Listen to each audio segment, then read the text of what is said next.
Hello everyone, Diamond here. Welcome to episode 5 of Forgotten Girls.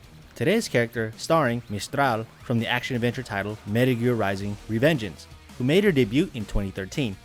I know some of you may think that she's a fairly well-known character among the gaming communities, but the sad reality is she's quite obscure even among the most niche gamers out there.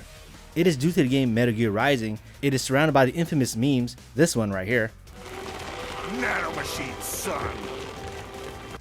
and many other quotable silliness, with the additions of the game's soundtrack, which is pretty awesome.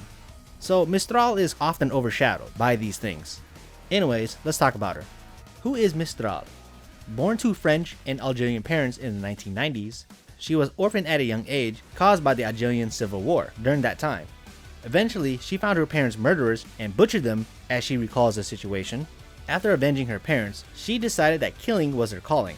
And as she got older, she joined the French Foreign Legion, a military service wing of the French army that allowed foreign nationals to serve. The Legion are known to be viewed as controversial regarding its practice. It forces non-national soldiers to undergo the most dangerous missions to protect the French citizens and its country. But the beneficial perks that allow these non-national soldiers to be French citizens and gain permanent residency.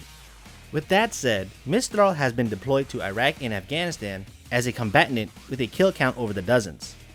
Over time during her service in the Legion, she finds that the action of killing to be quite dull. She grew envious of her targets because they had a cause to fight for, an ideal, a purpose of something grand. She had occasional moments of emptiness in combat during her killing sprees. Before the events of the main game, Mistral later on met Armstrong, the game's final boss and US Senator. Armstrong believed in the notion might makes right, easily persuading Mistral by revealing his ideals to her, having individuals make their own decisions and own freedoms. In order to do so, Armstrong plans to jumpstart the war economy by initiating the War on Terror, quote unquote, which means that tons of PMCs, private military contractors or companies, will have free reign all over the world. Doing so allows him to rise to power to become president and end the war like a business deal.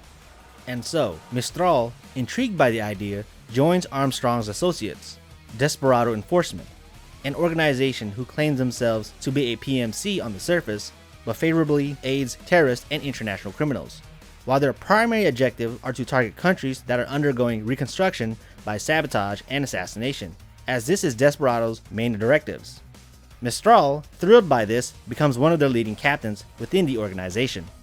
While there are tons more backstory about her, I'm just gonna fast forward a bit. Let's just say that Mistral strongly dislikes another member in Desperado, Cassium, another cyborg captain. She orchestrated his death.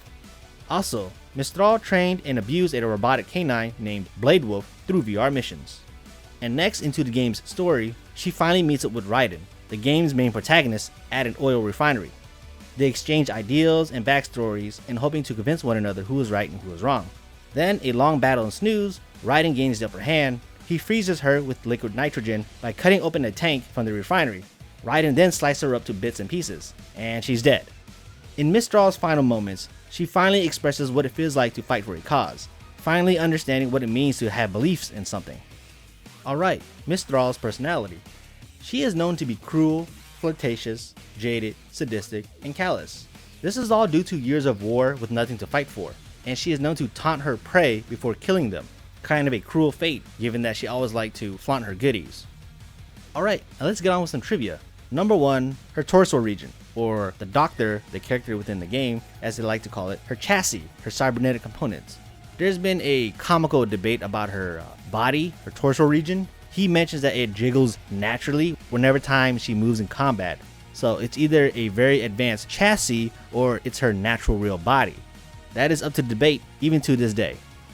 Trivia number 2. She also likes to take pleasure in measuring with her cybernetic components, mainly these little robotic drones called dwarf geckos, whenever they attach themselves to her to form her multiple arms. These drones induce a bit of shock voltage and a little nub stabbing onto her, which kind of turns her on for some weird reason.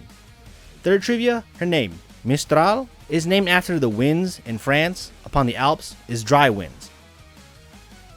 Alright, that's all I gotta say. Thank you all for watching. Download out.